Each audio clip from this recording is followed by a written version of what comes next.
Audio. Folger Theater at Folger Shakespeare Library presents Hamlet by William Shakespeare.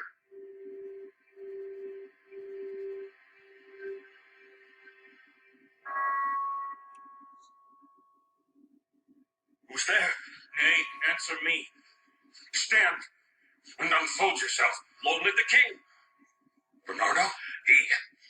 You come most carefully upon your hour. 'Tis now struck 12. Get thee to bed, Francisco. For this relief, much thanks. 'Tis bitter cold. I'm sick at heart. Have you had quiet guard? Not a mouse stirring. Well, good night. If you do meet Horatio and Marcellus, the rivals of my watch, bid them make haste. I think I hear them. Stand ho! Who is there? Friends to this ground, and liegemen to the Dane. Give you good night. Oh, farewell, honest soldier. Who hath relieved you? Bernardo hath my place. Give you good night. Holla, Bernardo! Say, what, is Horatio there? A piece of him. Welcome, Horatio. Welcome, good Marcellus. What, has this thing appeared again tonight? I have seen nothing. Horatio says 'tis but our fantasy, and will not let belief take hold of him, touching this dreaded sight twice seen of us. Therefore I have entreated him along with us to watch the minutes of this night, that if again this apparition come, he may approve our eyes and speak to it. Tush, 'twill not appear. Sit down a while, and let us once again assail your ears that are so fortified against our story, what we have 2 nights seen. Well, sit we down, and let us hear Bernardo speak of this. Last night of all, when yon same star that's westward from the pole had made his course to illume that part of heaven where now it burns, Marcellus and myself, the bell then beating one, peace, break thee off, look where it comes again. In the same figure, like the king that's dead. Thou art a scholar, speak to it, Horatio. Looks he not like the king? Mark it, Horatio. Most like. It harrows me with fear and wonder. It would be spoke to. Speak to it, Horatio. What art thou that usurpst this time of night together with that fair and warlike form in which the majesty of buried Denmark did sometimes march? By heaven, I charge thee, speak. It is offended. See, it stalks away. Stay! Speak! Speak, I charge thee, speak! 'Tis gone, and will not answer. How now, Horatio? You tremble and look pale. Is not this something more than fantasy? What think you on't? Before my God, I might not this believe without the sensible and true avouch of mine own eyes. Is it not like the king, as thou art to thyself? Such was the very armor he had on when he the ambitious Norway combated. So frowned he once when, in an angry parle, he smote the sledded poleaxe on the ice. 'Tis strange, just twice before, and jump at this dead hour, with martial stalk hath he gone by our watch. In what particular thought to work, I know not, but in the gross and scope of mine opinion, this bodes some strange eruption to our state. Good, now sit down and tell me, he that knows, why this same strict and most observant watch so nightly toils the subject of the land, and why such daily cast of brazen cannon and foreign march for implements of war? Why such impress of shipwrights, whose sore task does not divide the Sunday from the week? What might be toward that this sweaty haste doth make the night joint laborer with the day? Who is't that can inform me? That can I.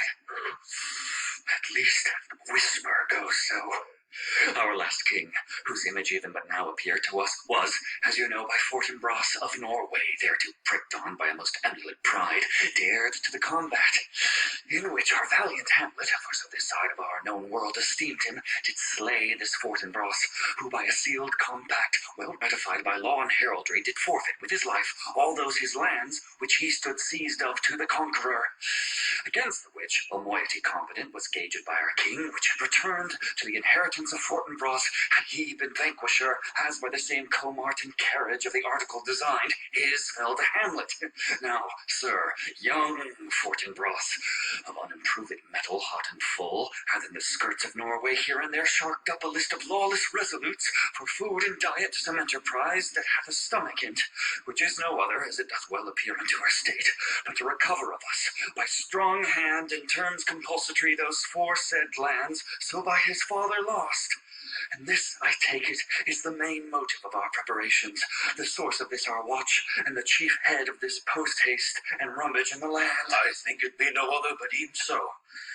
Well may it sort that this portentous figure comes armed through our watch, so like the king that was and is the question of these wars. A mote it is to trouble the mind's eye.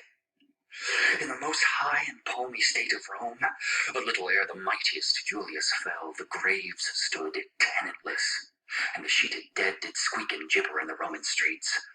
As stars with trains of fire and dews of blood, disasters in the sun, and the moist star, upon whose influence Neptune's empire stands, was sick almost to doomsday with eclipse.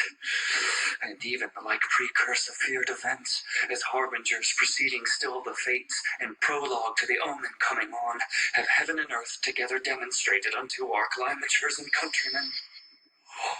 But soft! Behold, lo, where it comes again. I'll cross it, though it blast me. Stay, illusion!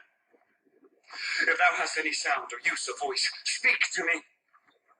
If there be any good thing to be done that may to thee do ease and grace to me, speak to me. If thou art privy to thy country's fate, which happily foreknowing may avoid, oh, speak! Or if thou hast abhorred in thy life extorted treasure in the womb of earth, for which they say you spirits oft walk in debt, speak of it! Stay and speak! Stop it, Marcellus! Shall I strike it with my partisan? Do if it will not stand! 'Tis here! 'Tis here! 'Tis gone. We do it wrong, being so majestical, to offer it the show of violence, for it is as the air, invulnerable, and our vain blows malicious mockery. It would to speak when the cock crew, And then it started like a guilty thing upon a fearful summons. I have heard the cock, that is the trumpet to the morn, doth with his lofty and shrill sounding throat awake the god of day, and at his warning, whether in sea or fire, in earth or air, the extravagant and erring spirit hies to his confine, and of the truth herein this present object made probation. it fainted on the crowing of the cock. Some say that ever 'gainst that season comes, wherein our Saviour's birth is celebrated, this bird of dawning singeth all night long. And then they say no spirit dares stir abroad, the nights are wholesome. Then no planets strike, no fairy takes, nor witch hath power to charm. So hallowed and so gracious is that time. So have I heard, and do in part believe it. But look, the morn in russet mantle clad walks o'er the dew of yon high eastward hill. Break we our watch up, and by my advice let us impart what we have seen tonight unto young Hamlet. For, upon my life, this spirit, dumb to us, will speak to him. Do you consent we shall acquaint him with it, as needful in our loves, fitting our duty? Let's do it, I pray, and I this morning know where we shall find him most convenient.